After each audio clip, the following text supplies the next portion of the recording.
every one of them. The Prime Minister of Bahamas have said already that we are working on a scenario that every person on Abaco and on Grand Bahama will need some form of humanitarian assistance. Within the Red Cross, we'll be focusing on supporting 20,000 of the most vulnerable people. There's not a lot of information coming out in addition to what Jens has said. However, what we are hearing lends credence to the fact that this has been a catastrophic storm and a catastrophic impact, as we said yesterday.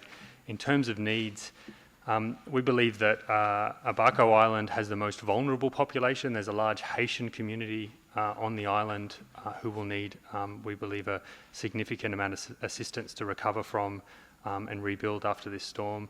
When integrating nutrition intervention into national health and development policies. We also understand that about 62,000 people across the two islands will need access to clean drinking water. It's not an unfamiliar thing to say in a disaster, but when there's no water after a disaster, that can have serious secondary impacts. So that will be a priority, not just for the Red Cross, but for the government and for the UN system. In Ukraine was preparing for back to school for its kids in the midst of... As we said yesterday, we believe that more than 13,000 houses have been severely damaged or destroyed.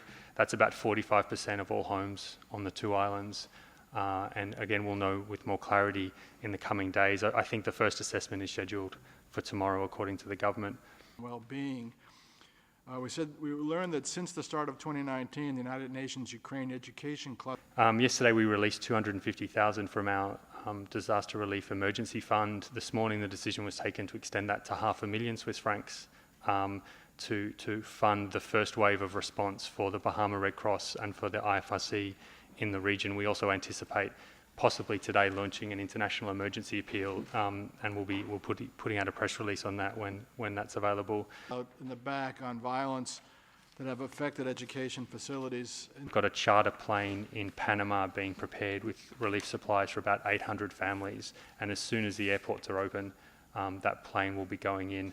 Although I did hear earlier today that the airport in Abaco is completely underwater, and I'm not sure that the airport in Grand Bahama is in much better state. So as soon as we can access, we'll be beginning what I think will be quite a large operation, certainly for the Bahamas. Thank you. Close to the northern hemisphere around the world.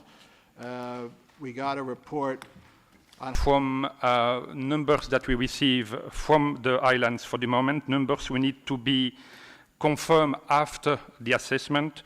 We think that Abaco may require food for more than 14,000 people and Grand Bahama for 47,000 people. One more time, we need to be careful with those numbers. They need to be confirmed after the assessments will be finished in 3 days.